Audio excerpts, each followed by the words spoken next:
live stream's connecting, so we should be okay to go. Now or a few minutes? Now, I believe. Okay. Okay, thank you. Can I welcome everybody to December 11th West Yorkshire Police and Crime Panel meeting.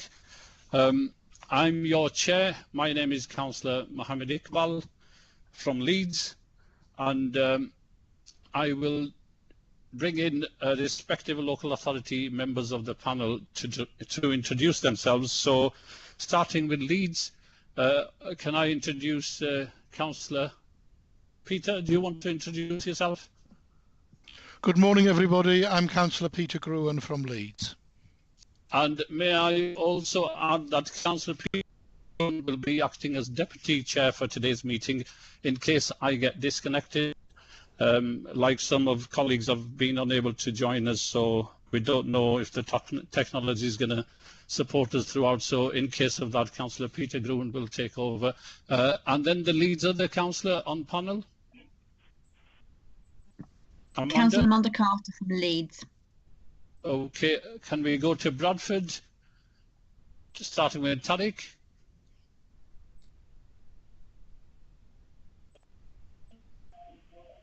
Tariq, are you there?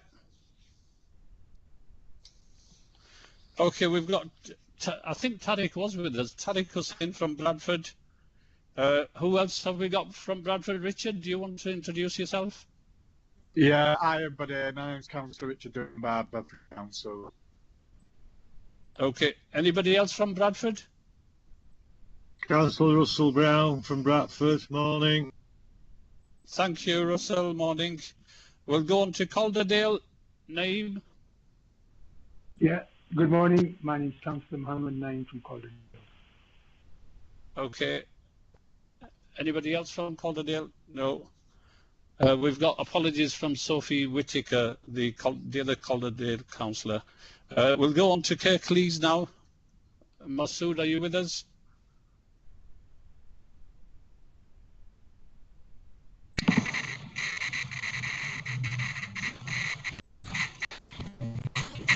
Okay, Carl, do you want to come in? Yes, good morning, Carl Burke, Kirklees Council. Okay. Masood was on earlier on, so in case we've got Councillor Masood Ahmed from Kirklees, if he joins on a bit later or if he's got any technical issues, he's part of the team. And then we'll go on to Wakefield with Jackie first. Morning, everyone. Councillor Jackie Williams from Wakefield. Okay, and then Stuart. Morning, everyone. Councillor Stuart Epton-Starr, Wakefield. Thank you. And the independents, Joe.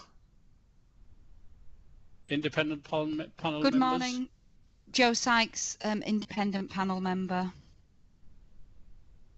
Okay, thank you. And Roger.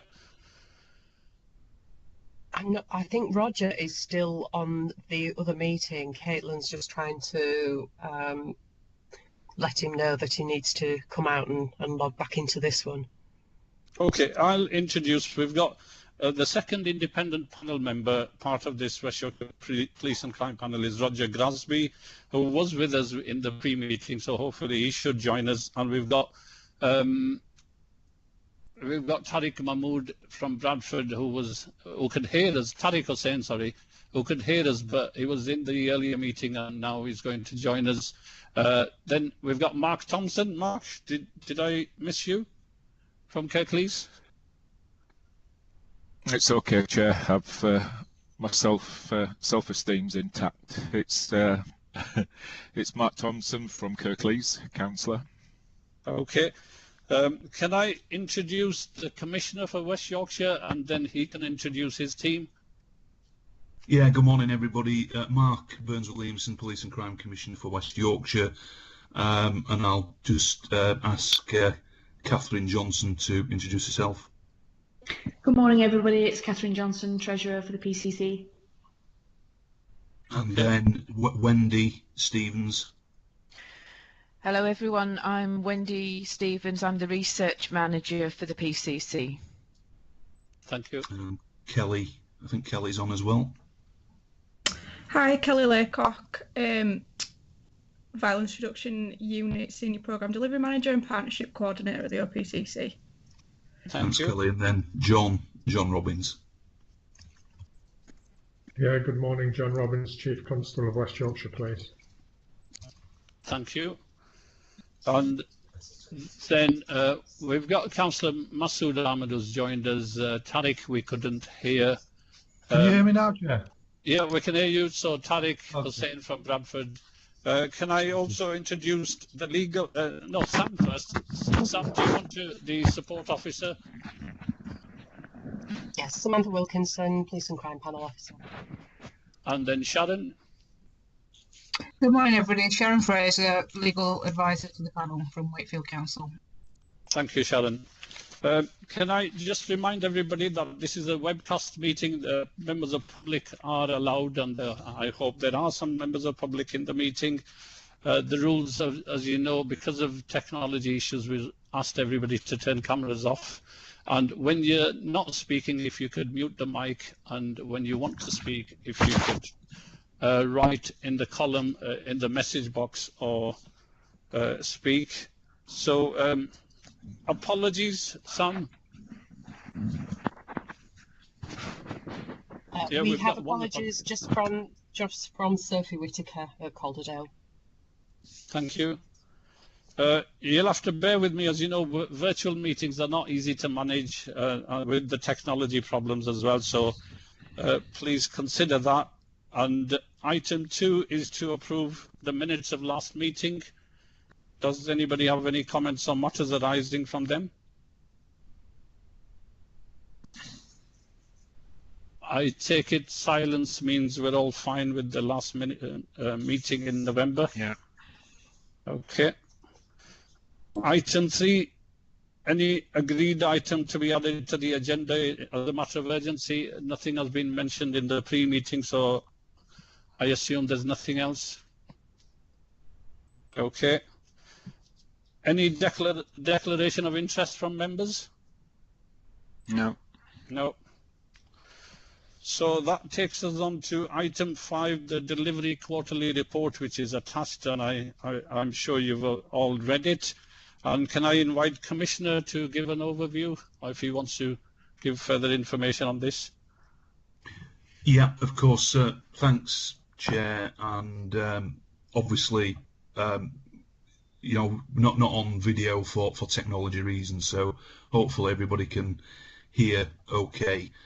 So this is the latest delivery quarterly report that covers the period from July to September 2020, and it's important to note this is the last one that will cover this particular group of measures, because as you will be aware, at previous meetings we've refreshed the police and crime plan that was we discussed at the last meeting. So when we come back to do the next delivery quarterly, it will cover the new measures in the refreshed police and crime plan.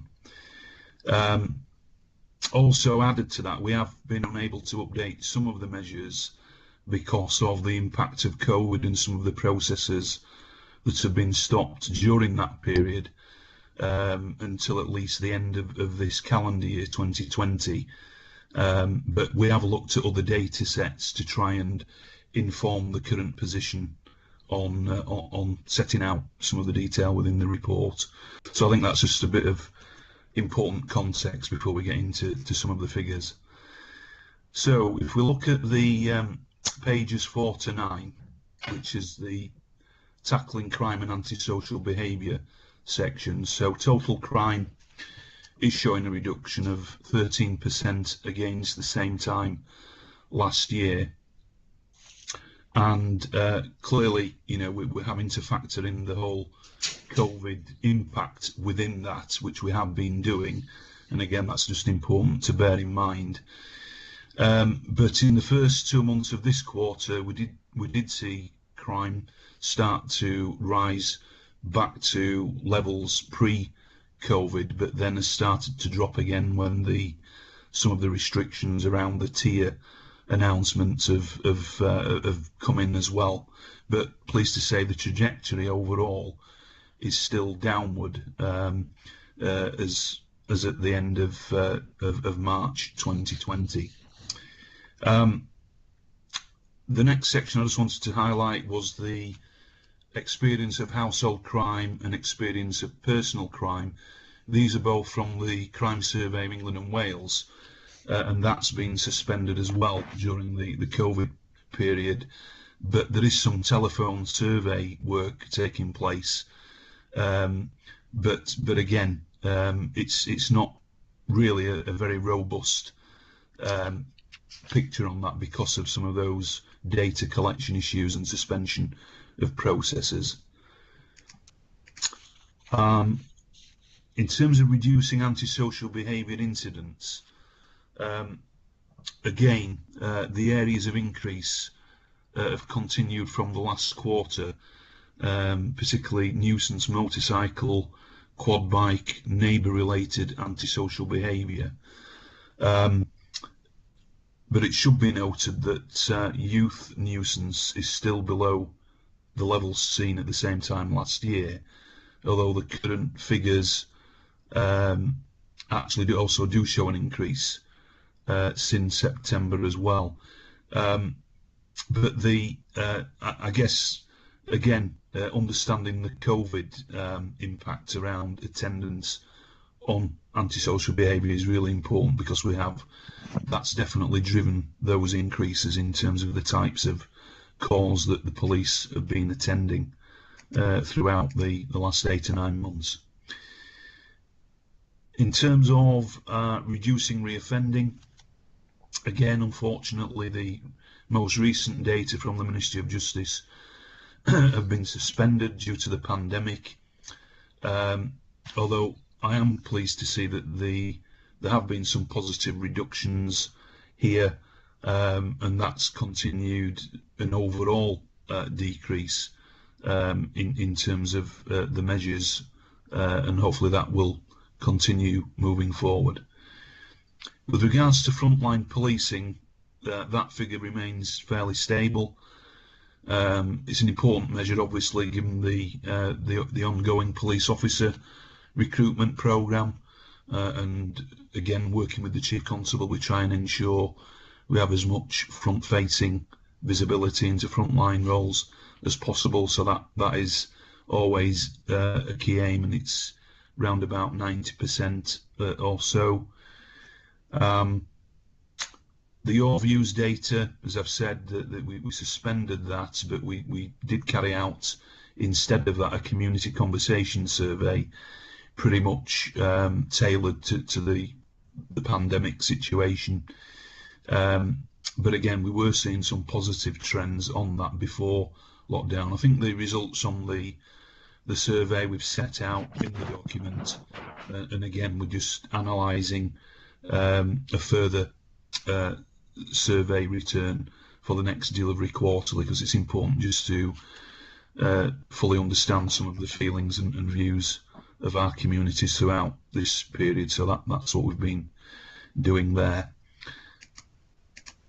Just moving on to pages 10 to 12, so this is the safeguarding vulnerable people section, and we continue to work with the HMIC FRS, so the people that independently inspect the police, and following up on recommendations, and we reported on some of those at the last during my delivery quarterly meeting with the Chief Constable, and we were notified of some of the dates of the next inspection regime, and we've had some more recent communication about that, but we are well sighted on that, and we work closely with the HMIC in terms of making sure people are available to provide the necessary data, and obviously get involved in a meaningful way with those inspections.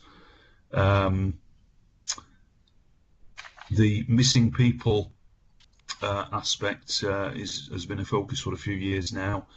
Pleased to say that the numbers of missing people have remained relatively low over the period, and we continue to monitor that, of course, because of the vulnerabilities associated with those incidents and missing episodes. But you know, we do look particularly at the repeat missing adults and children reports, and there's been some good work with partners in reducing those figures, but it's always an area of vulnerability.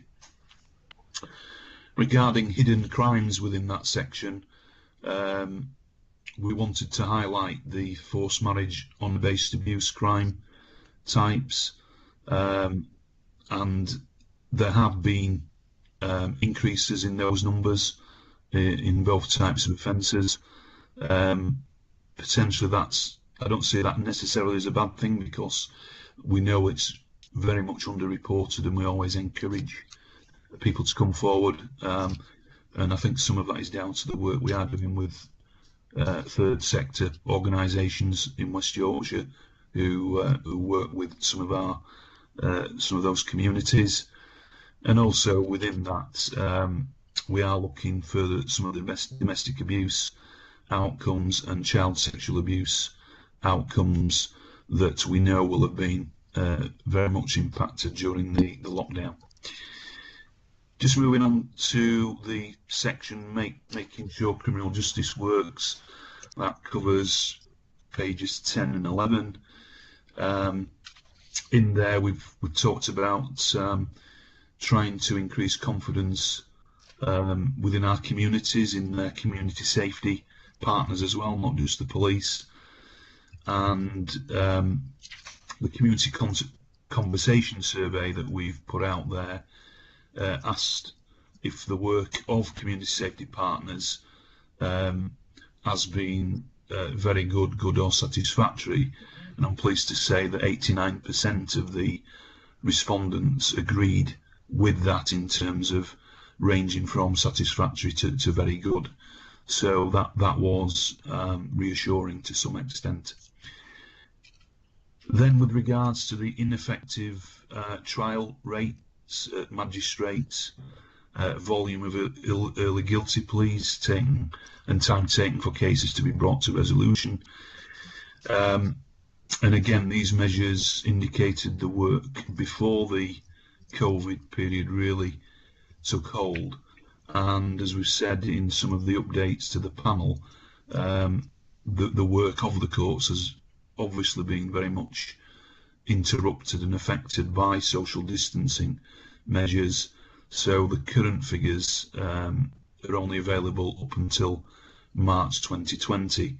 However, throughout all this period, I've been working with our partners at the local Criminal Justice Board to see what special measures we have been able to put in place, and some of that, of course, will be reflected in the new measures set out in the next delivery quarterly.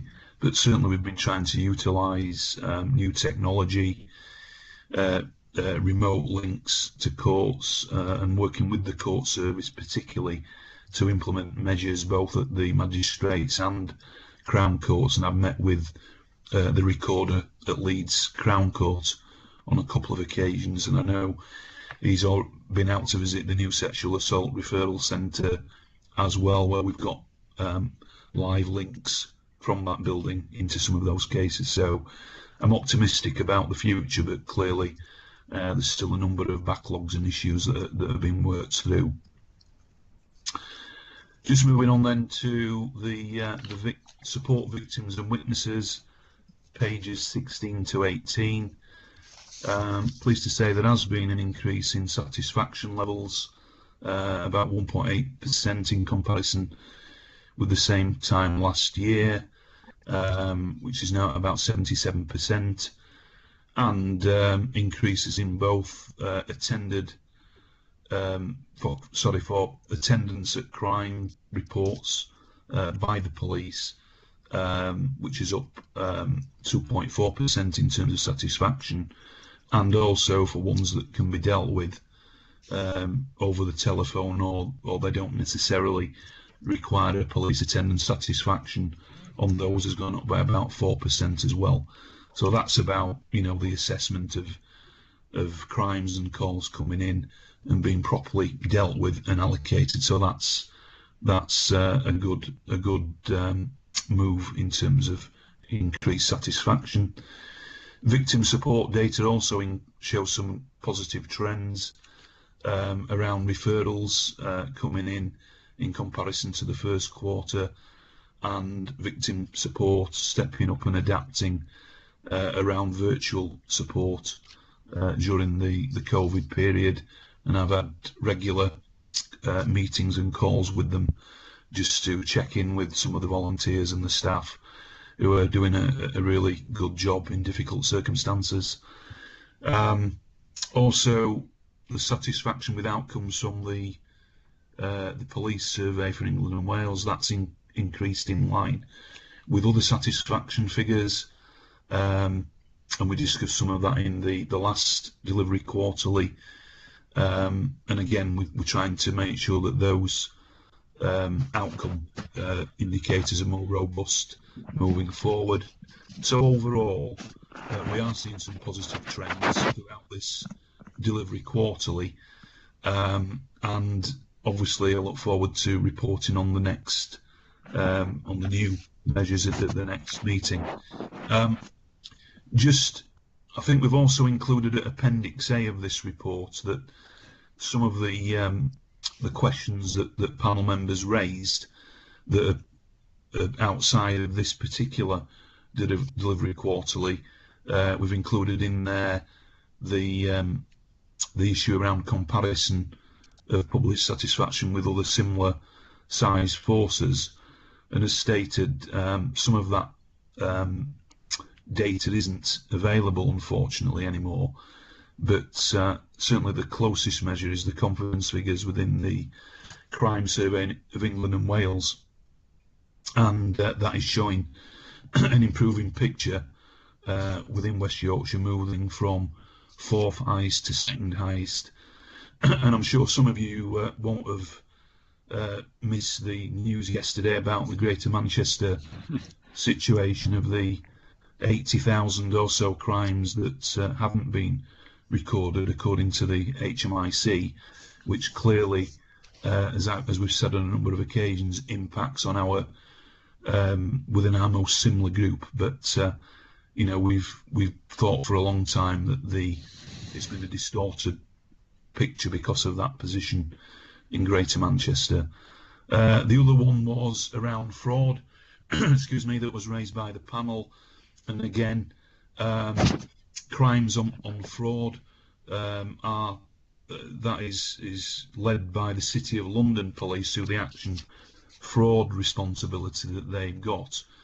And I know we had representation at a recent event with the City of London looking at a performance dashboard, explaining how we can better understand the position around fraud and the outcomes around that.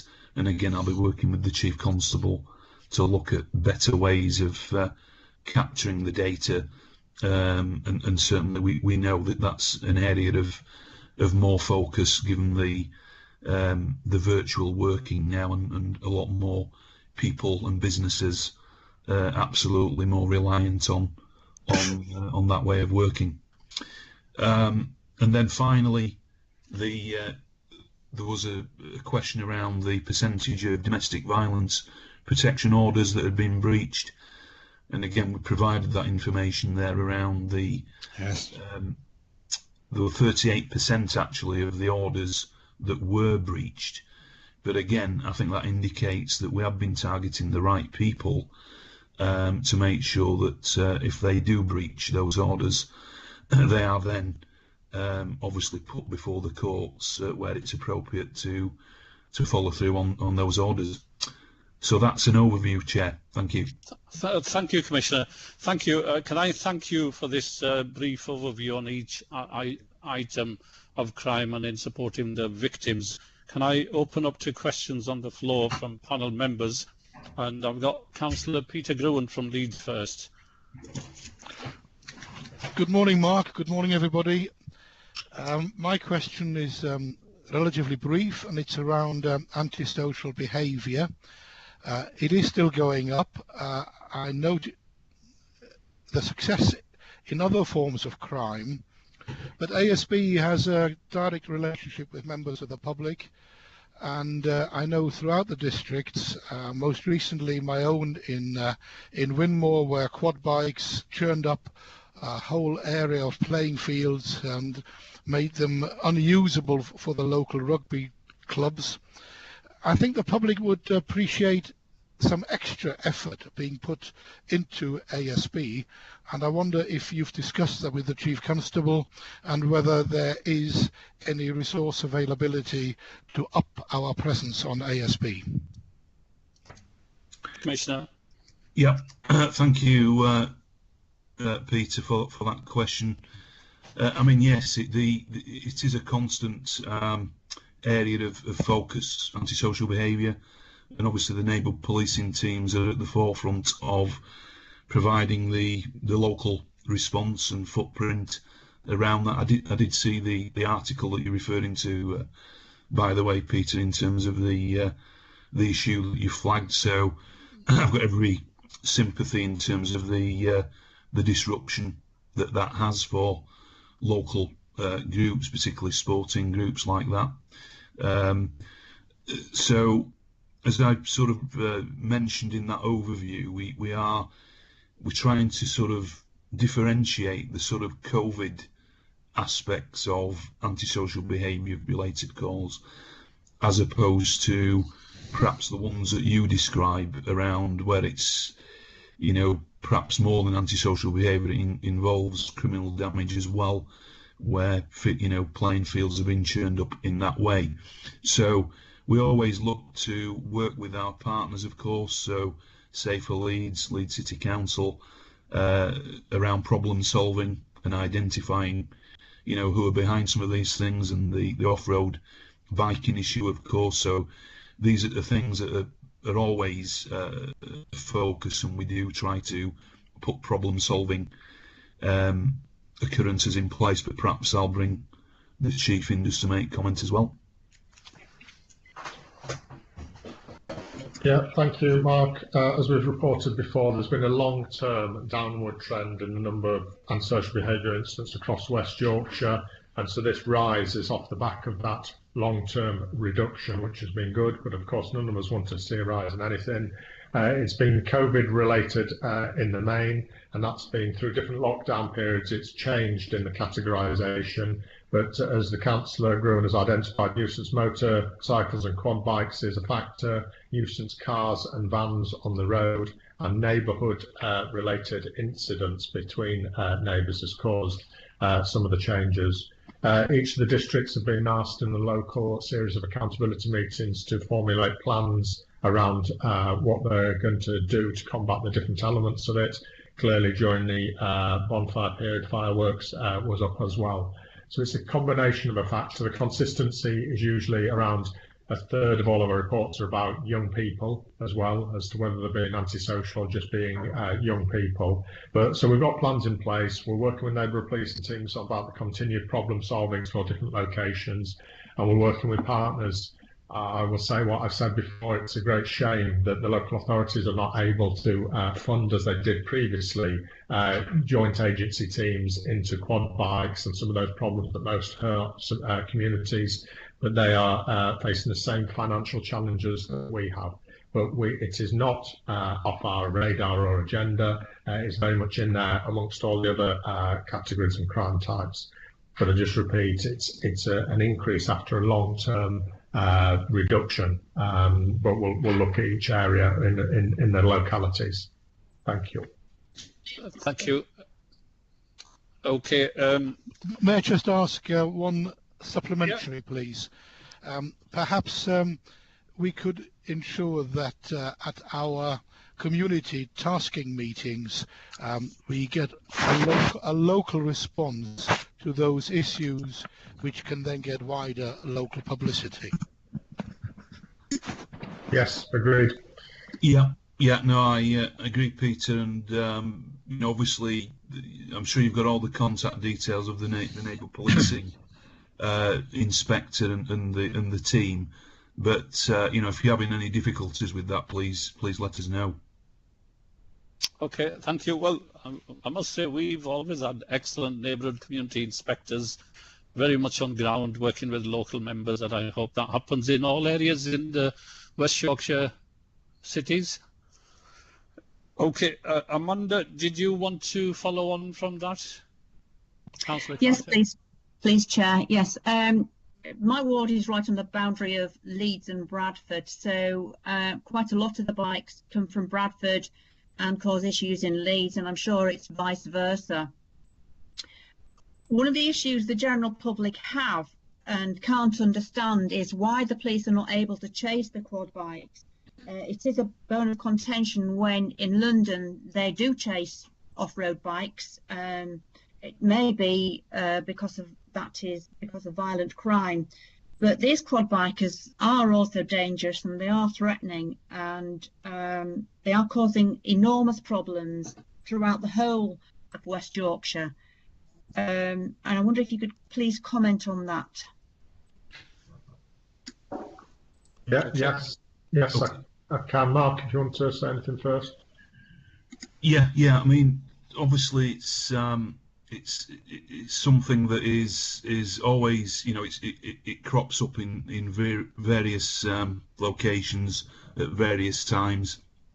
So it's an issue that, you know, has always been there, and obviously there's varying amounts of activity locally from neighbour policing teams working with the council resources as well, and as the chief has said, some of those local resources have disappeared or diminished somewhat, but we do, you know, certainly try and make sure we support our neighbour policing teams as much as we can around the resources to tackle the off-road biking problems in various parts of West Yorkshire. But there are some very clearly laid down protocols around the tactics, shall we say, of officers who are engaged in that work, which I'll ask John to comment on.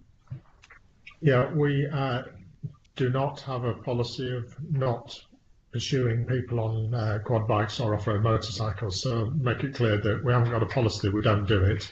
However, we've changed our policy last year to make sure that our initial phase pursuit of people on quad, off-road motorcycles, any vehicle, is improved, but we're bound by national guidance legislation and also safety considerations for the public and the members of the public. So we definitely do pursue where we can and should in a safe environment, and so we've had some positive action around some of the off-road motorcycles recently as well, and that's most helped with body worn and dash cam. But prevention, as we all know, is better than cure. Some of the large significant leads, ride-outs, the antisocial behaviour, the multiple coordination of motorcycle and off-road use, we've prevented far more than the public would realise actually. But on some of those and more localised issues, we do pursue. There's some practicalities, of course, though, that some offenders know that we're unable to go off-road in certain types of our vehicles. I hope that gives the reassurance. Chair and Commissioner, you just have to forgive me. I just need to attend to an operational matter. I'll be back shortly, Okay. but it's unavoidable. I'll be back shortly. Okay, Chief Constable. Can I just add that I remember a few years ago in Leeds, some special powers were introduced to tackle these quad bikes. I think they were for just temporary period or 1 year or something like that. And I don't know if Peter and Amanda remember that, whereas if you saw a quad biker without a helmet, you could report them, he could be arrested, and if they were driving dangerously, they could be arrested. So there were further additional powers for a short period. I don't know whether that can be brought in again. Yeah, I mean, we you know, I often am contacted by the councils that through the safer community partnerships around certain antisocial behaviour orders for certain parts of the district, and I'm a consultee basically, so I always support those because it's through local intelligence. So that can be considered. The other thing I just wanted to highlight was that, as you're aware, I still passport funding back to each of the community safety partnerships, and it's for each CSP to decide how they want to spend that funding, and clearly some of it could be allocated towards this type of activity, but that, you know, I very much leave that for local decision making with partners. Okay, thank you, Commissioner. Joe Sykes, did you want to comment or question on this report? Yes, thank you, Chair. Mark, I was really pleased to read that the numbers of repeatedly missing children has fallen by 31.5%, which is obviously a significant reduction, and to congratulate the police and partners, and to identify and to ask if there are any particular things that you think have contributed to this, or any opportunities that we may be able to explore with partners to continue the reduction. Thank you, Joe.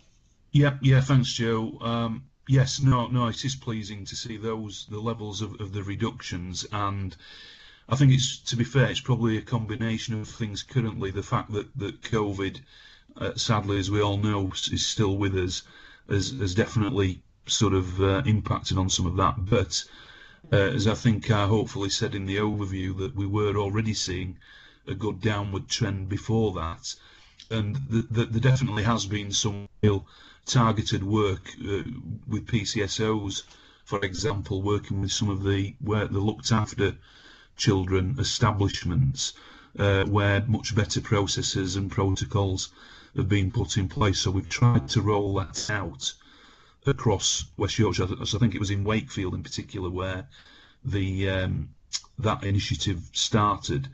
But we have, you know, so there's a number of factors there, Joe, that have come together, and we will continue with that approach to hopefully see these figures continue to keep going down. Thank you, Commissioner. Can I take last question from Councillor Mark Thompson on this item relating to finance? Yeah, I think that was, as you said earlier, Chair, on item 6, but I would like to ask a question on the report, and it relates to something that I've noticed locally, which is we had a change of inspector not that very long ago, and things seemed to be getting worse and worse as time went on with the old inspector. And now, just to give you an example of the new inspector, within 8 weeks of them starting the role, on one estate local to me, they've had 262 vehicles checked, 56 stop and search, 13 arrests, seized items, everything from A and B drugs, money, machetes, crossbows, seized vehicles 11, intelligence submissions 48, and live incident attended 19 on one estate. My question is, do we give enough attention to what each inspector in each area is doing? Because if that can happen on one estate with a simple change of mindset from one inspector, could we not do the same on every estate in every area in all 5 of our boroughs? It just makes me wonder whether we're putting enough attention, Mark, to what these people are doing on a day-to-day basis and what the results they're pulling in with the resources that they have. Yeah, no, thanks for the question. I mean, it's, you know, obviously I'm pleased to hear about the positive impacts of late that you've referred to there. I mean, clearly these are day-to-day management issues for the Chief Constable and obviously the Chief Superintendents in each of the districts. So it's, you know, I think you would understand it's not for me to sort of interfere and micromanage in that way. Nevertheless, I think what you're describing there, though, is clearly work of that nature has to be intelligence-led, and there has to be good reason for doing that type of activity. And it very much sounds to me like it's part of the Operation Gemlock extra resources that have been probably brought in to undertake that level of work, because there's no way an individual neighbourhood policing team would have been able to have carried all that out. So I think we've reported at previous meetings the impact the Operation Gemlock team are having, and it is very much targeted around serious violence and serious crime, where a number of, many arrests have been made, like you say, weapons seized, and intelligence gathering being very much at the heart of that. But I can see that Chief Constable's back on, and perhaps he wants to just add a comment. Yeah, you have to forgive me. I've only caught part of that. I'd just encourage Councillor Thompson to speak to the local district commander if they've got comments to make about neighbourhood police inspector rather than a crime panel. But I've always found that inspector to have had significant praise and recognition of work through some very difficult times in that ward. But maybe Councillor Thompson wants to speak to the commander, Julie Sykes. Okay, thank you, Chief Constable. I'm just conscious of time, and Mark had indicated in the pre-meeting. So, Richard, I've just seen in the comment box. Did you want to comment before? This is the last question from Councillor Richard Dunbar on this item. Yeah, thank you, Chair. It's just morning, Mark. Morning. It's just around the last item around domestic violence protection order breaches, and obviously it states in your report that there has been a sort of increase over the past year to the tune of nearly 3% in these breaches, and I just want to know what you think the reasoning behind that increase was, and do you envisage the new perpetrator programme, which has come online, will have an impact on next year's figures? Yeah, no, thanks, Richard. It's a good question. I mean, sadly, the increase is main. We think that the COVID restriction situation, has clearly exacerbated the whole domestic setting, and in fact, we're probably anticipating more reports to come through where people have maybe found it difficult to report things in such circumstances. But in terms of the orders themselves, as I think I said in the overview, that I think we are targeting the right people in terms of the levels of breaches that have occurred, 38% of those, and yes, the perpetrator programme that we've now introduced is absolutely intended to, try and prevent any reoffending, and hopefully turn things around for the individuals and often the families involved by this type of behaviour. So, we're confident that we'll see quite a number of referrals into that programme in the new year. Thank you, Mark. Okay, can we move on to next item? Which is mid-term financial forecast. Before I ask the Commissioner to give a very brief overview, can I, on behalf of panel, can I request to the Commissioner that the papers are sent, draft papers are sent into the panel support officers in time for them to ask for any further information before the meetings, as it was agreed in the past? Did you get the gist of it, Commissioner? Sorry, I just had an interruption. Can you just repeat that again, please, Chair? Yeah.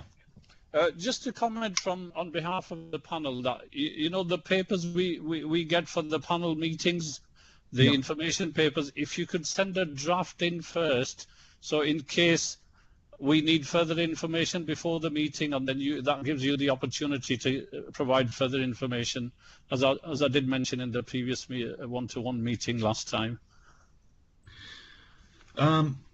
Yeah, I mean, obviously, if we need to look at the timing of our chair's brief meetings, Chair, and maybe that's a way we can address that by, perhaps discussing in advance of, the finalisation of the papers, any information that we might discuss there, because clearly, there's a lot of work goes into preparing the papers, and it's just a timing issue, I suspect, in between meetings. Yeah, I do appreciate that, because the support officers get the papers on Thursday, and then she's obliged to forward them to all the panel members for the weekend for them to read.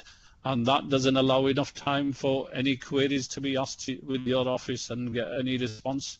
So it's something that I think was agreed or mentioned in the past, but I understand you've been very busy, and it is really difficult to keep up with time.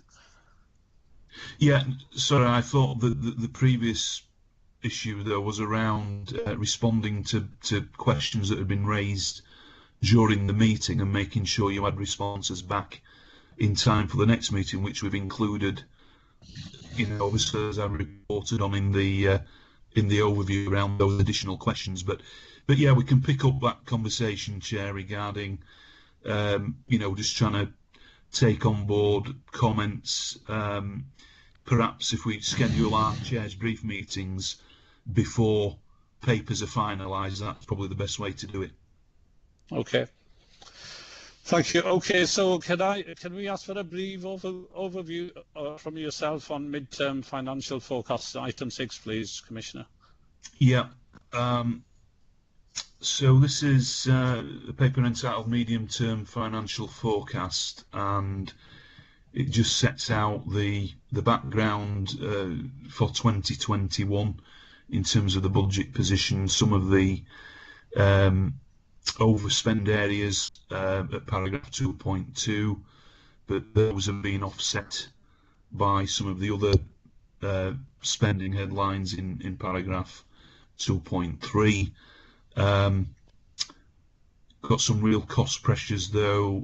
Of course, we've had the whole PPE aspect to deal with earlier in the year, albeit we've got bids in to try and recoup most of that money, but there have been some additional pressures throughout that whole period because of the equipment and medical grade nature of that we've had to get in for our officers and staff. In terms, just moving on to paragraph 3, the update on the police funding from the spending review. So on the 25th of November, the Chancellor announced the outcome of the spending review. As you know, it was supposed to be a 3-year settlement, but now it's a 12-month one. So whilst we understand that in terms of the current climate, it's disappointing because we would have much preferred a 3-year settlement trajectory. However, within that though, they did confirm that police and crime commissioners would again have flexibility to raise up to £15 on a band D, and we've set out in that paragraph at 3.2 just an indicator of what the lowest impact would be. That's Surrey, and the highest being Northumbria, and we're somewhere in the middle around that if I was to exercise the £15. Also within that, there was an announcement around some assistance towards council tax collection, meeting 75% of the deficits, but we're still awaiting the final figures on what that will be in West Yorkshire. Paragraph 3.4 just talks about the continuing government police uplift programme, although it's slightly reduced from what we thought it would be in the second year, but nevertheless the fact that these targets are in place on the one hand is good, but on as we will sort of allude to later, makes life difficult for us on another hand, because of the lack of flexibility we've got within how we move funding around within our overall budget. We're still awaiting what the cashable efficiency target will be for West Yorkshire. They've announced 120 million nationally, but if it is a pro rata one, then you're talking around about 5 million, so that's significant. And then, as we've said there, even though we have been told that we should get final details of this next week, on a recent call with the policing minister, he did indicate it might slip into the new year, but we're certainly hoping we get final or more details next week, but I will be intending to go out to consultation. I'm currently just looking at the final wording of a survey. So paragraph 10 sets out the position around the medium-term planning, and the major changes are set out at 4.2, and they are very significant around pressures within the budget. And I think at this point I'll just ask Catherine Johnson, the Treasurer, just to explain a little bit more about those pressures at 4.2. Yeah, thank you, Mark. So on Appendix 1, what we've tried to do is show on the top line the deficits that were projected for each year that were presented to panel in January for the January precept meeting, and then show what the pressures have been and how they've changed to get to the current forecast deficit position. Though what I have to point out is the information that you have in front of you now was prior to the most recent budget meeting, which we had on Monday. So the spending review announcements were on the 25th of November. Some of the impact of that I've kind of set out a little bit in paragraph 4.2, but in reality you'll see the detail of that when we get to the budget meeting. So for example, if we take the first one, so since we set the budget in February, the assumptions around having GDP covered within the funding settlement has now changed, and that puts the cost pressure of 6.4 million on there. In addition to that, we have had to build in assumptions around collection fund deficits. So in an ordinary year, you'll have either a slight surplus or just a small deficit. But because of the forecasts that local authorities are putting forward around their collection fund, with the pressures that communities are facing, it's anticipated that it'll be a little bit higher than usual, but that can be spread over 3 years. Now, the announcement from the spending review on the 25th of November was that central government will cover 75% of those costs, and the remaining 25% can then be spread over 3 years. So we're yet to see the finer detail on that, but that makes a slight change from what you have in front of you, which I tried to mention in the brackets on the paper. So then the 2.5 million pressure from a change in pay assumption. So in the budget you saw in February, the assumption for this forthcoming year, 21-22, was a pay increase of 2%. Prior to the November announcements, that assumption had changed to 2.5%. So there's an additional 2.5 million pressure built into that Appendix 1 that you can see there. But of course, you will have heard from the spending review announcements on the 25th of November about the public sector pay freeze. So that will change those figures moderately significantly, and you'll see that in January. So, but effectively, it will remove £5 million worth of pressure. And then the last one is just to talk about the pressures built in from the SARC, and members will know about the new facility there and the additional cost pressure that brings, partly because of the new facility, but partly because of the cost pressures from the provider on their multi-year agreement, and then also national ICT charges. So the ICT systems provided by the Home Office that all forces use, forces make contributions to those, and we get an annual kind of update of what those costs will be, so there's some pressure there. Thanks, Mark. Thank you. Yeah, and then just to continue on, Chair, so paragraph 4.4 really talks about the police uplift programme, but of course you'll be aware that we started increasing police numbers from 2016-17 onwards to try and close the gap on some of our comparators like Greater Manchester, West Midlands, and obviously the strategy was to use in-year savings, but because of some of those additional cost pressures and pension calculations, national insurance, we have a structural deficit which is resulting in some of the shortfall figures that we've set out.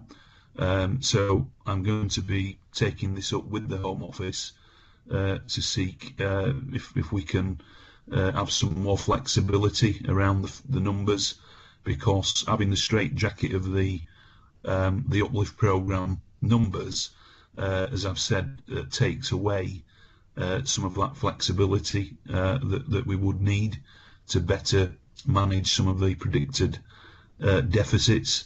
Plus also there's the levelling up fund that government have announced, and I'll be intending to make contact with government as well around what is available within that to try and ease some of these pressures. And if government are really committed to the levelling up as they say they are, then they should be amenable to listening to some of the options we want to put before them.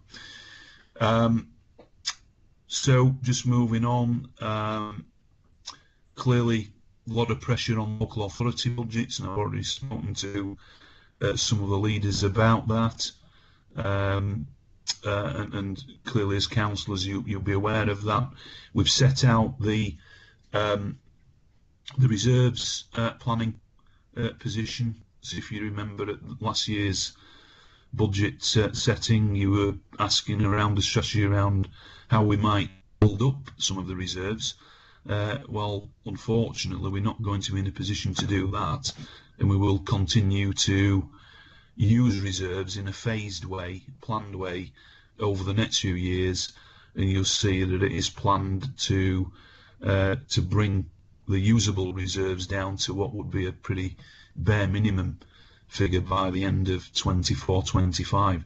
But we continue to use the reserves as set out in the table at 5.2 to fund a number of areas of spend. So that is all prudent and a sensible use of reserves. But you'll see that we've also said that in a recent external auditor report we are well below average in terms of other PCCs and forces regarding usable reserves as a percentage of overall budget, and that is set out in paragraph 5.7. Just moving on to the savings programme, as Catherine has just alluded to, we did have a further budget meeting with West Yorkshire Police earlier this week, and we are looking at a number of very significant options around decisions around where some of those savings need to be made. And again, as I've said on previous meetings, the fact that the uplift programme is pretty much predicated on police officer recruitment, the pressure is really on police staff, including PCSOs within that. So that's where we are. It's a big challenge. The figures from the meeting that we looked at on Monday are not quite as bad as the ones that we've got in this report, but that's why I've had a briefing with West Yorkshire MPs very recently. As I've said, I'm going to be raising certain things with government around ways of mitigating this. We'll see what that response is, but we await the final outcome of the settlement next week, hopefully, and I will be going out to consult the public as usual. Thanks, Chair. Thank you, Commissioner. And I think our budget review group will be meeting before the preset meetings. Some we don't have a date yet, as yet, have we? No. Sam, do we have a budget review group or panel? Sorry, yes, I think it's the 22nd. That's right, Sam, yeah. Yeah. Okay, thank you. Okay, on this item, I've got Joe who wanted to speak. Joe Sykes. Thank you, Chair. Mark, thank you for your report, and Catherine, thank you for the update.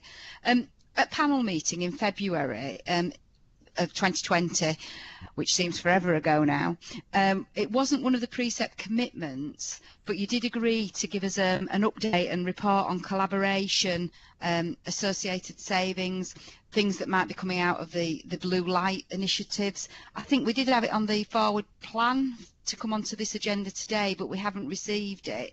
And I wonder if we could have an update as soon as possible, really, to look at the financial opportunities that might be being gained and sought through this area of work.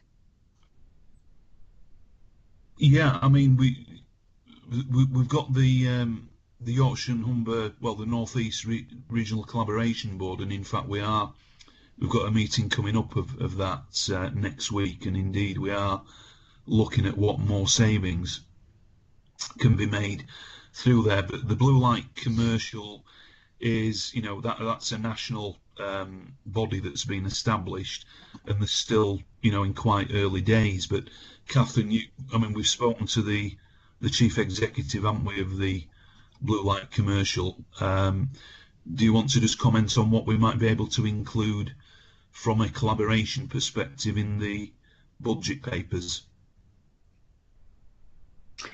Yeah, I think it's early days for Blue Light Commercial, which is the national procurement organisation that's been set up.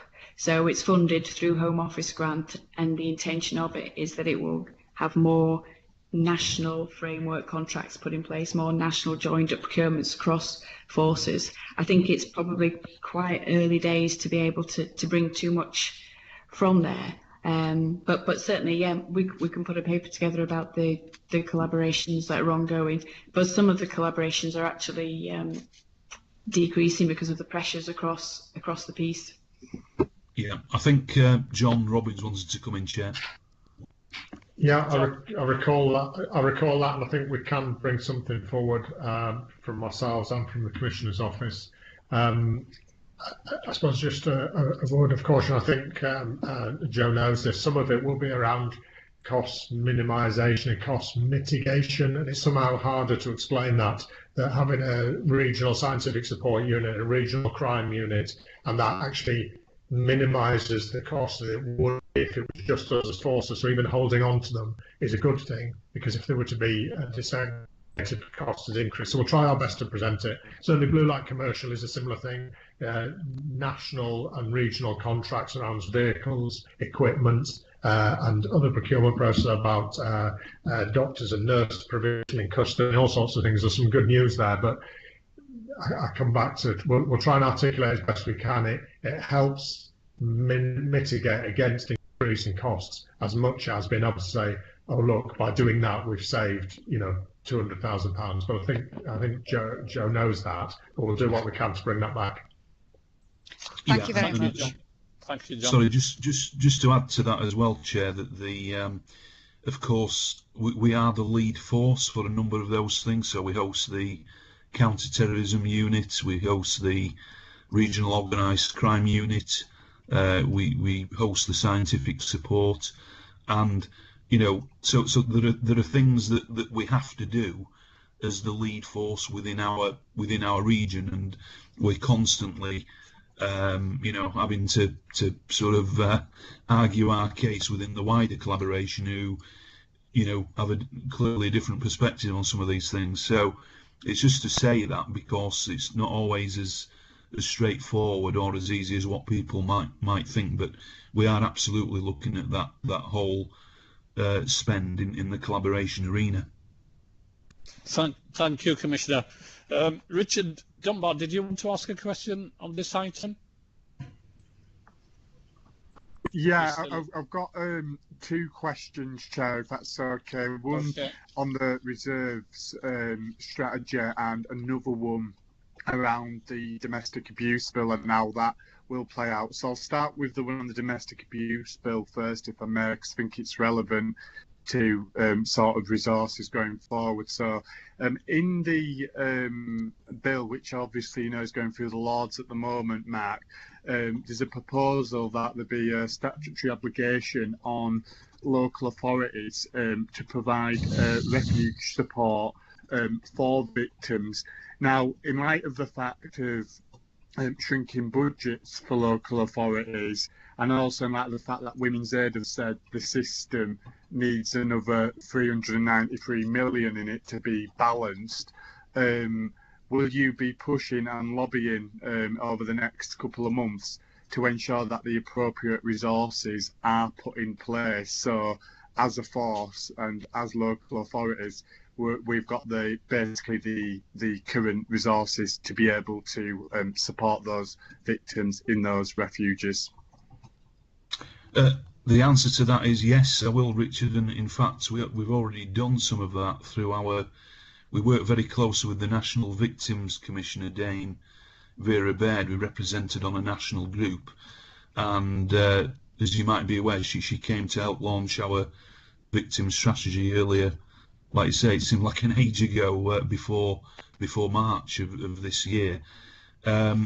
So absolutely, but clearly as we move into a mayoral combined authority, I'm hoping that there might be some more integrated opportunities to address that as part of the wider devolution deal, because I'm not hopeful, I have to say, regarding any additional funding into our core victims grants that we currently receive, because I just don't think governments are in that place. So there might be better opportunities as we move forward in the combined authority. Okay. Is that okay? Brilliant. Thank you. Yes, I'll just go on to my second question, if I can, Chair, and that's around the issue of reserves. And I think, Mark, the reducing reserves fund is actually a key concern for the panel, actually, and with the reserves at 2.1% of the forecast revenue expenditure currently. The previous reserves policy guideline for general reserves was actually 3% with an absolute minimum of 2.5%. So in light of this concern, can you explain what the top lines of the reserve strategy are currently, any contingency plans for potential shocks, and any short to medium term issues you envisage, and how you will plan to respond to these? Yeah, I mean, it's it's ironic, I guess, in terms of that question, because of some other quarters who've heavily criticised us around having too much reserves in the not too distant past. I'll just hand over to Catherine just to quickly explain some of the thinking behind this. But I'm even though the assessment criteria did change, as you say, I still think we've got a reasonable strategy here.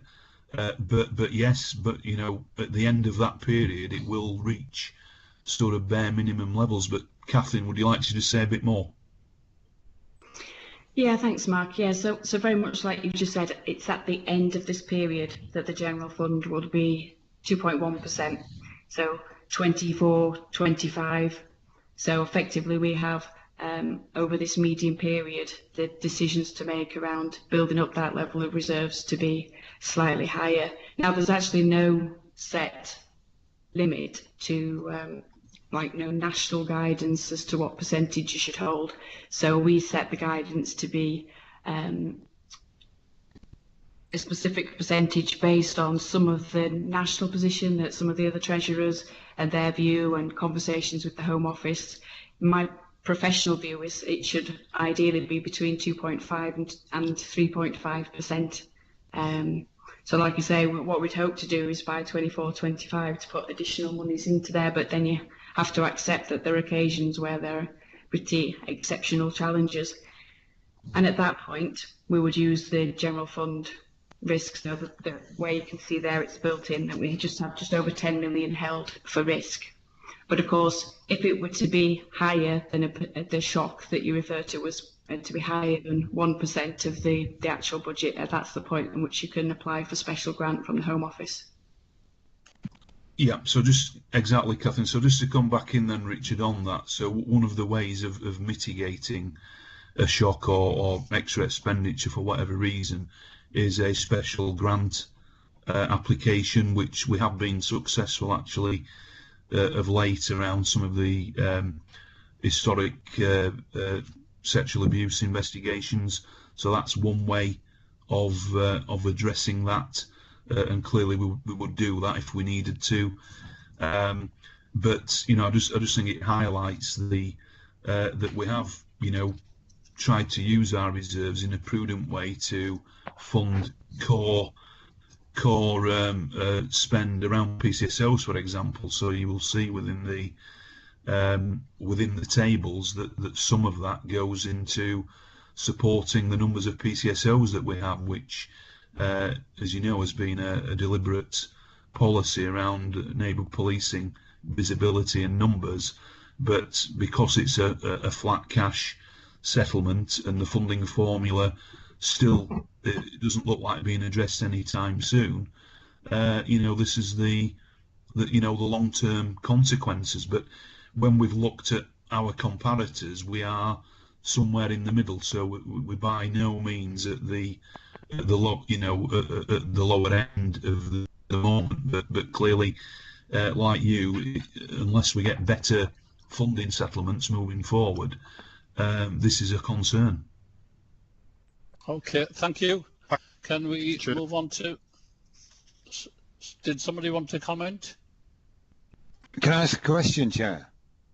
Okay, Roger. Quickly.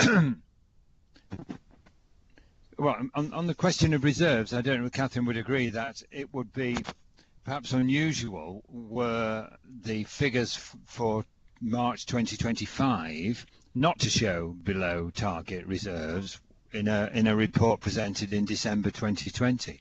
But I had three questions very quickly. The SARC pressure, I just wanted to be clear. We've known about SARC for several years. Is this an additional cost that's come out of the blue, or is this merely the running costs of SARC? That's number one. Do we have any impact from EU exit built into whatever the outcome of the next few days are, into the cost pressures for the next few years? Okay. Yeah, thanks, Roger.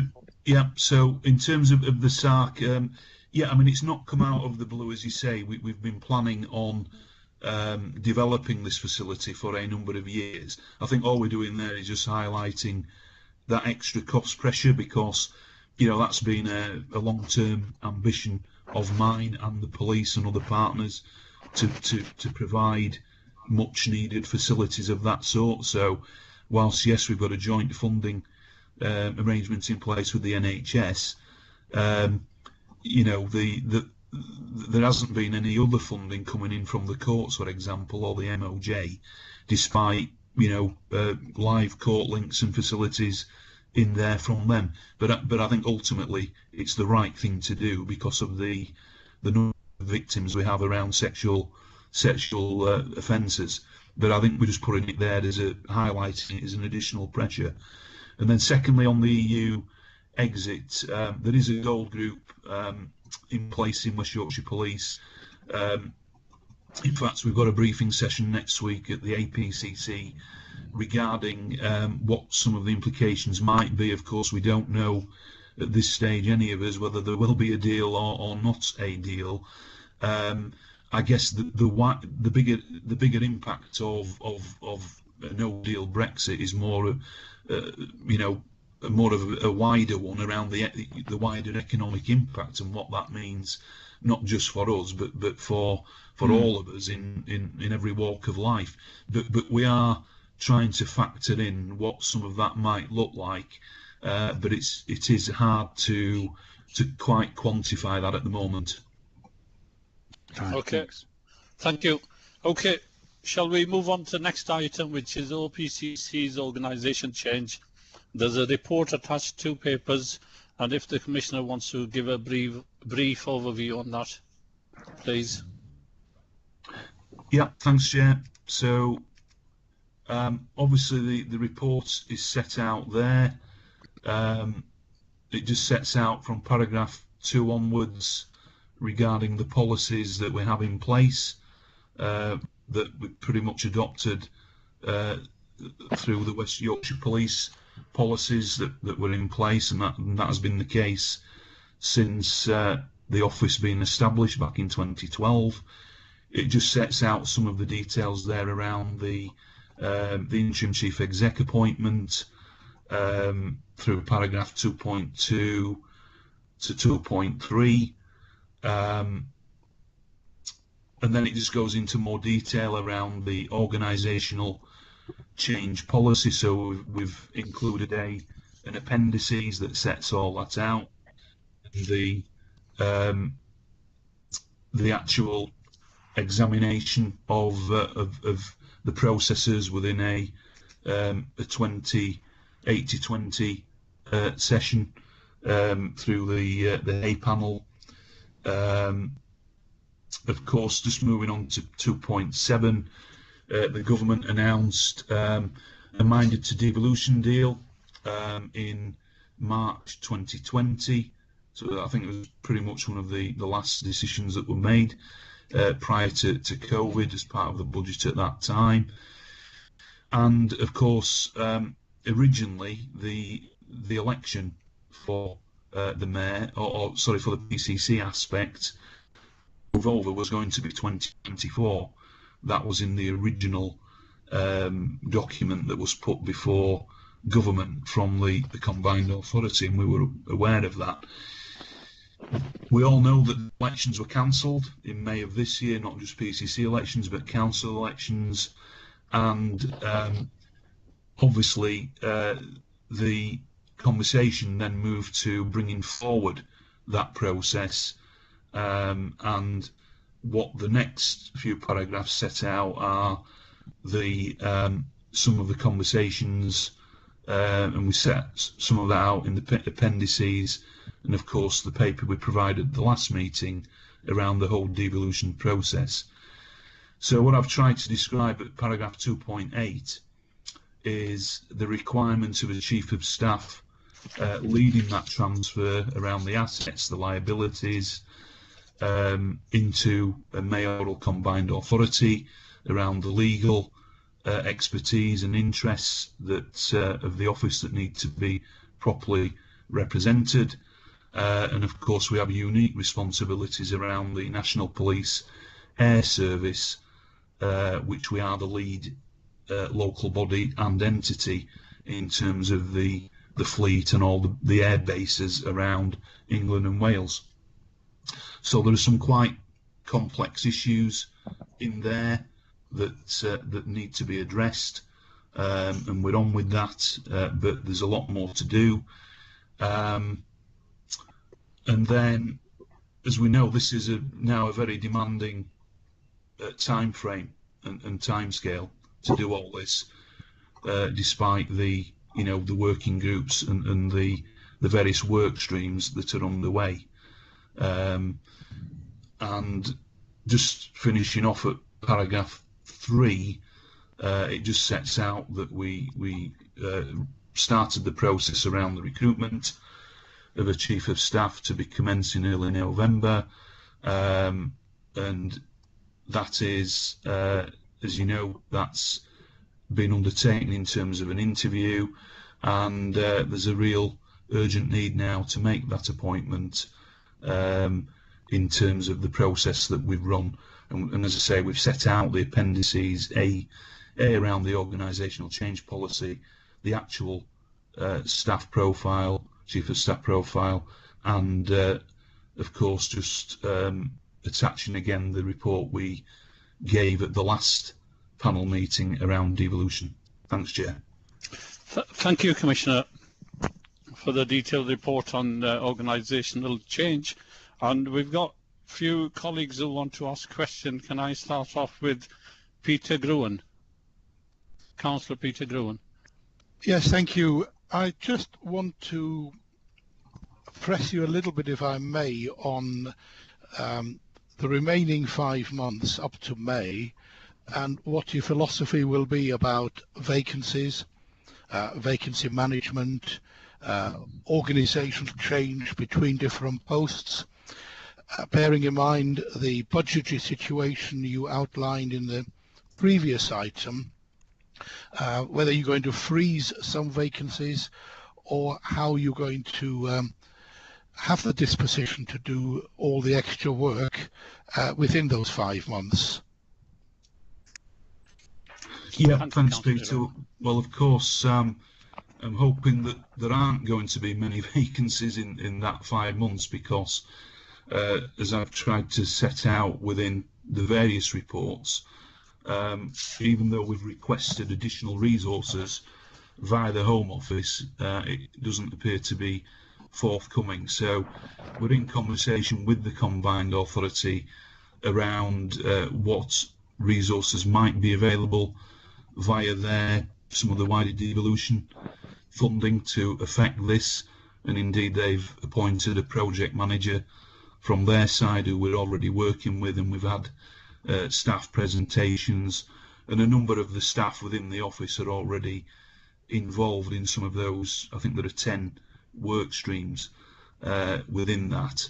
So but it's a challenge, there's no doubt about that, and the impasse aspect is a real big one within all that. But we are working at the national level as well with the Home Office and the Association of Police and Crime Commissioners, and indeed the NPCC as well.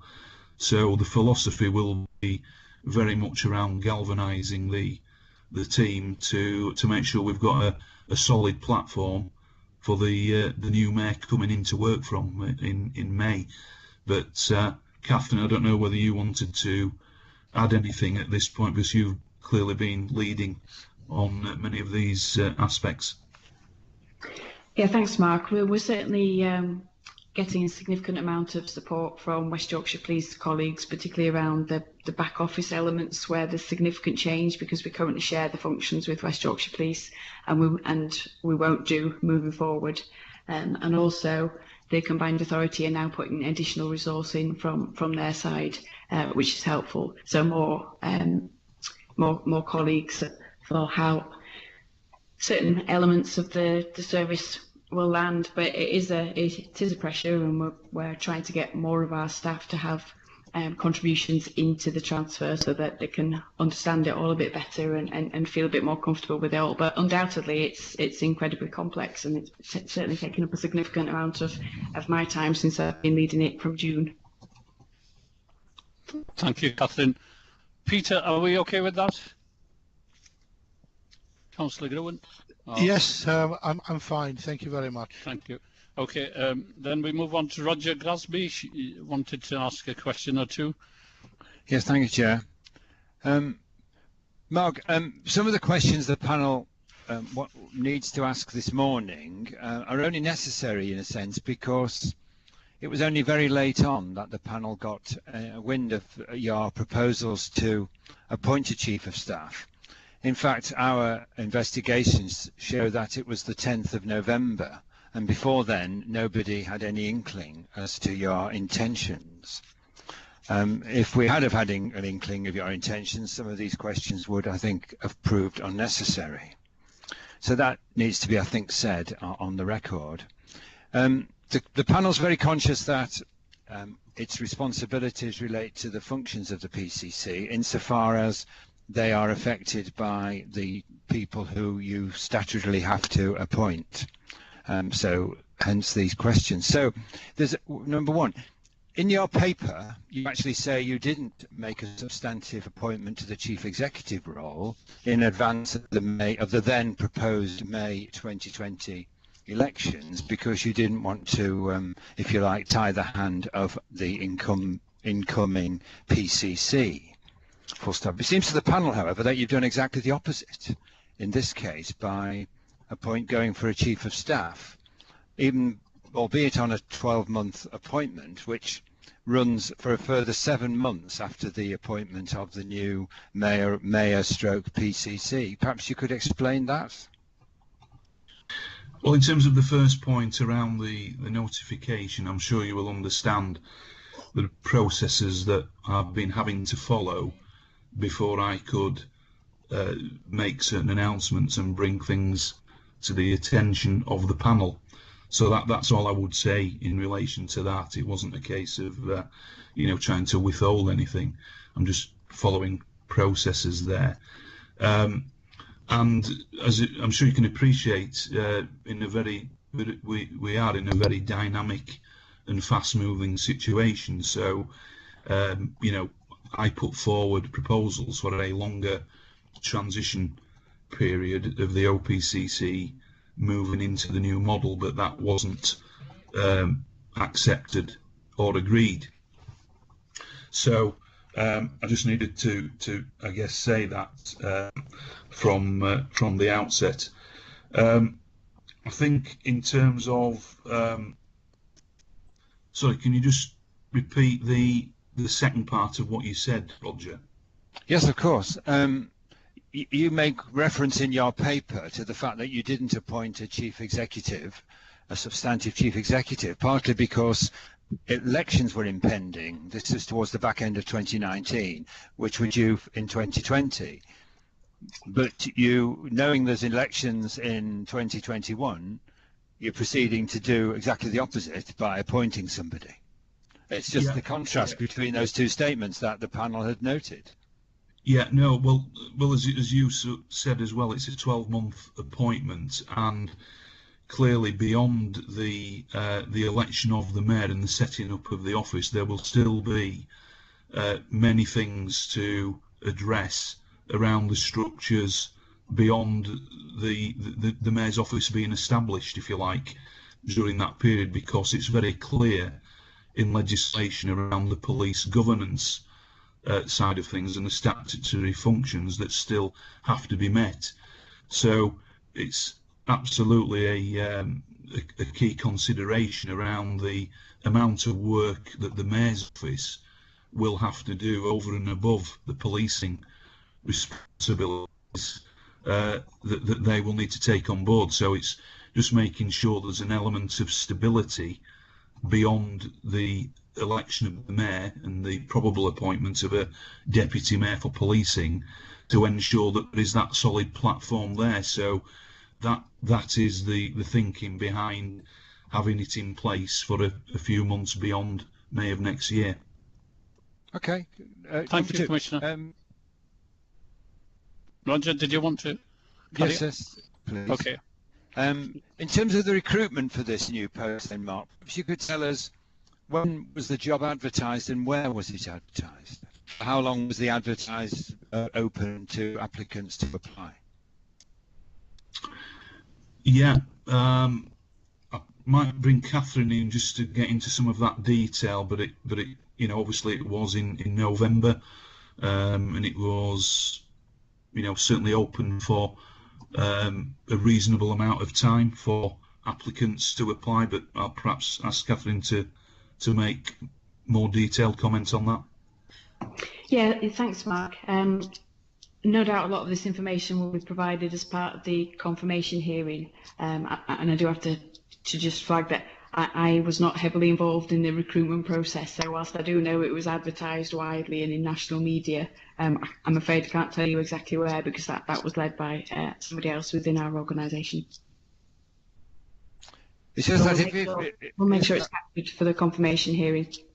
If I can listen to what the Commissioner actually said, though, he said it was advertised in November.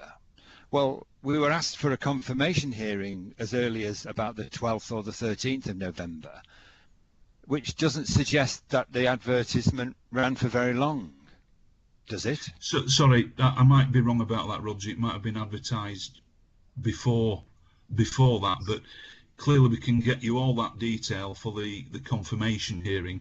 But it was advertised in national. It had a national outlet in terms of the advertisement, and we had a good response to it.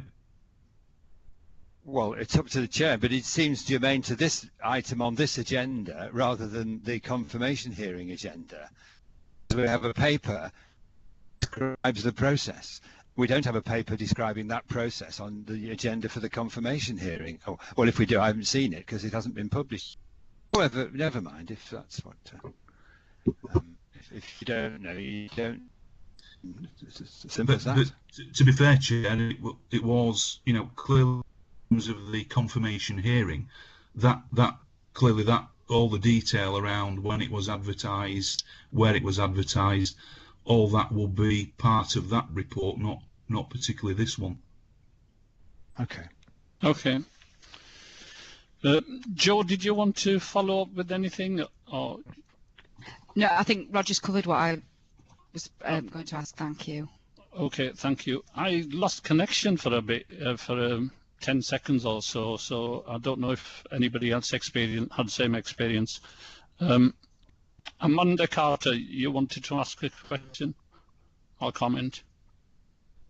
Yeah, thank you, Chair. I think Roger's covered quite a lot of it. Obviously, this has been a bit of a shock to us that you're changing your staff, and your staff is your own business. You run your own staff. That's not our business. However, it is our job to make sure that you are accountable to the people of West Yorkshire. So I wondered, Mark, if you have any plans to change any of the other senior executive team. Are they all staying in place until the new election? Is anybody off on long-term sick? Is everybody in their seats and doing their job until May? Thank you. Yeah, so absolutely accountable to the public of West Yorkshire, and as you rightly say, Amanda, you know, at the end of the day, I've got to make judgment calls in what is a very fast-moving and dynamic situation, having been told about the time frame of this basically during the summer of this year. So I'm sure you would understand this is a big change and undertaking around not only my own role but the office as a whole. So as I said in response to the previous question, I would want to make sure we've got as much stability as possible in terms of the core OPCC, and in fact that's what I've been saying to them in terms of very regular staff meetings and some of the presentations we've already had from the combined authority. So clearly there's an imperative to make the appointment around the Chief of Staff so that we can make sure we've got the statutory officers in place. And in terms of the executive team, 2 members of staff have currently stepped up to take on some extra responsibilities into the exec, so that's working well and they are very competent people. In terms of other members of staff, yes, the Catherine on this call will be moving on to be the Chief Finance Officer within West Yorkshire Police in the new year, but we've already got plans in place to make sure that the section 151 officer responsibilities are covered in terms of some dual responsibilities, and of course in the setting of the budget that we've got coming up in February. So although all those things are well in hand and I'm confident they will be managed, you know, ultimately I've got to make those judgment calls, which are difficult ones in this situation, but I will make them, and I'll be confident in doing so in terms of the functions that need to be delivered. Okay, thank you, Commissioner. Are we okay with that? Any other comments or questions from panel members? Yeah, could I just go back, Chad, just for some clarity, please? Yeah. Thank you. Go on, Amanda. Right, so the Treasurer is leaving in the new year. So you have a new person taking over as Treasurer to go on to the senior exec team. What about your deputy, Isabel? Is she in place? Because you mentioned that you have 2 staff members stepping up. Yeah, sorry, I should have mentioned that the deputy is on adoption leave at the moment, and you know, obviously that's as much as I need to say on that. You know, I put things in place in terms of the executive to make sure we are covering everything that we need to cover, but it is, you know, it's a transition period and we are in a dynamic situation, but I'm confident I've got, you know, a team in place with clearly an appointment that needs to be made to deliver what needs to be delivered. Okay, thank you, Commissioner. I think we've asked all the questions that were mentioned, requested in the pre-meeting, and allowed further comments and questions. So is it okay to move on to the private session now? Yeah, silence means agreed. So therefore, Commissioner, if we could have only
Okay, live stream's back running. Okay. Thank you, Commissioner, for coming back for item 9, and can I thank members of the public if they're watching for a short break in between. We're on item 9, so Commissioner's response to any current issues. It's a verbal update, and Commissioner, do you have anything to comment on? Yeah, thanks, Chair. This week, just to update you, I guess that the annual report was published, and that's been circulated out to various partners and obviously publicly as well. So hopefully you will have received that, and you know, very proud of many of the things that we've managed to achieve over the past 12 months or so during a really challenging time.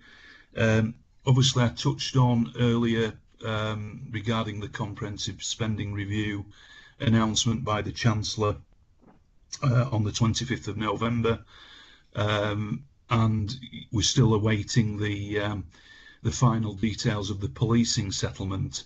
But it's just really to say that I'm continuing to, you know, have further conversations with government and MPs and others regarding the debates that may take place around police funding in Parliament, and I will be following up to see what else we might be able to get out of that. We continue to also be involved in the local resilience forum conversations, and obviously we're still in tier 3 as it stands in West Yorkshire, and the policing approach has still very much remained the same around the engage, encourage, explain before moving to enforcement where police need to. But of course, I think there's a review of the tiers happening this next week, and I think we're all hoping that West Yorkshire may be put into level 2 ahead of the Christmas break, but clearly we'll wait to see on that. But the police are working closely with public health and the local authorities around the whole rollout of the vaccine programme, and just providing any help and assistance where it's required. And then finally, I just want to say a thank you to West Yorkshire Police in terms of how they've responded throughout what has been a difficult year, obviously having to attend and deal with some very difficult situations, but also to NHS and all the other key workers, too many to mention, for, you know, really keeping our local economy going at times when it's been usually difficult and still is. And I think that's all I wanted to say, Chair. Thank you. Thank you, Commissioner. Any comments from panel members? Well, can I thank you, Commissioner, and the police on behalf of the panel for working tirelessly during this difficult time with difficult circumstances, and all other agencies in terms of supporting vulnerable people. So, and we've seen huge reduction in crime as well. So thank you on behalf of the panel. Anybody else? Any comments? Okay. Item 10, published key decisions. Report attached, just to be noted. Yeah, Chair, it's just for information mainly there, and there are a number of other decision papers in the pipeline that will be ready for the next meeting. Okay. And then it's item 11, agreed actions log. The report is attached. Sam, did you have something to mention? There was one item. I don't know if Richard Dunbar is still on the call. I don't know if the PCC was going to bring anything back on the mobile fingerprint scanning, or whether that he wants to bring that to the next meeting. Yeah, perhaps I'll just bring Wendy Stevens in, Chair, who I know we've discussed this further with the Chief Constable. I think we're just trying to get some further information. Wendy? Yeah, we discussed this in a recent meeting, and they have the information and they have sent us over the numbers, but we've asked them for a bit of context with regard to it, and I know this is coming, so it should be ready for the next meeting. Thank you. Okay, shall we move on to the next item, which is forward agenda? It's attached. The dates and times for next meeting are attached on this paper. Right. Yeah. Sorry, Chair. Yeah. So obviously it's the. I know we've discussed this previously, but clearly we've tried to factor in a meeting in between the budget meeting and the transfer over to the mayoral combined authority. Yeah. And I think we'd suggested a joint session at that time, probably with the combined authority, if you're still okay with that. Yeah, on 19th of March. I think is it the 23rd of April? Or just before elections? Yes, you're right. There was a big gap, and we agreed that we need to have a meeting just before the changeover period, just to transition period. So yeah, we've got that on 23rd of April. Yeah. Okay. So that's the forward agenda. Item 13, we don't have any complaints received by the panel, so no report. There's a report attached, but no complaints. And item 14, any other business that panel members want to bring to the panel's attention? No. Okay, so date and time of next meeting, which is 22nd of January. I think the way things are, it will be virtual again, a video conference. So can I thank everybody for taking part in this meeting today, and hopefully see you again on 17th. So take care. Thank you to the sports staff, Sharon, legal team and commissioners team, and everybody and panel members. Chair, thank you. Thank you very much. And obviously for any members of the public listening, we obviously wish them well over Christmas and the New Year. And but it's good news. Obviously, we've got the vaccine starting to be rolled out. But I think we all know there's still a fair way to go in terms of just doing the right thing and making sure the spread of the virus doesn't go any further than it needs to in the coming weeks and months. Yeah. So we'll be on the last list of last people to have the vaccination because of our age. We're the youngest people here. So okay, thank you everybody. See you again. Okay, thank you. Bye. Thank you. Merry Christmas. Merry Christmas, everybody. Bye. Merry Christmas. Take care. Bye.